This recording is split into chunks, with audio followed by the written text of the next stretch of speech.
Hello guys, welcome back to the channel. Today, I'll show you how to fix the critical process died 0xEF error on Windows 11. So let's get started. First, open Control Panel.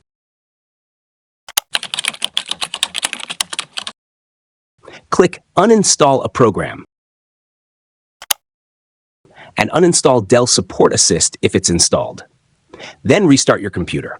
If the issue continues, open Device Manager and check your graphics card.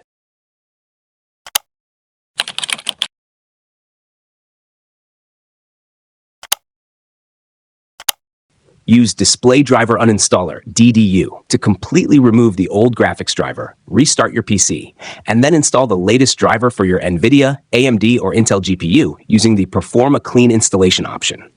Still having the problem? Open Run, type mds-shed.exe, click OK.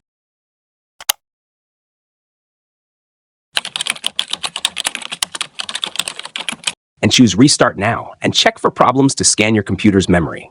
If the error is still not fixed, open Command Prompt as administrator and run sfc/scannow.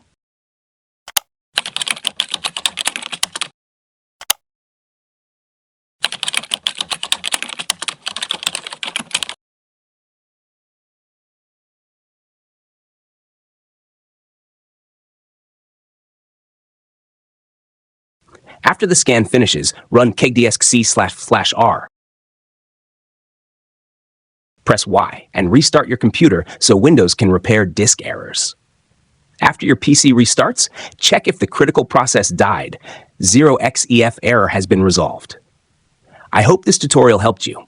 If it did, don't forget to like this video, subscribe to the channel, and thanks for watching.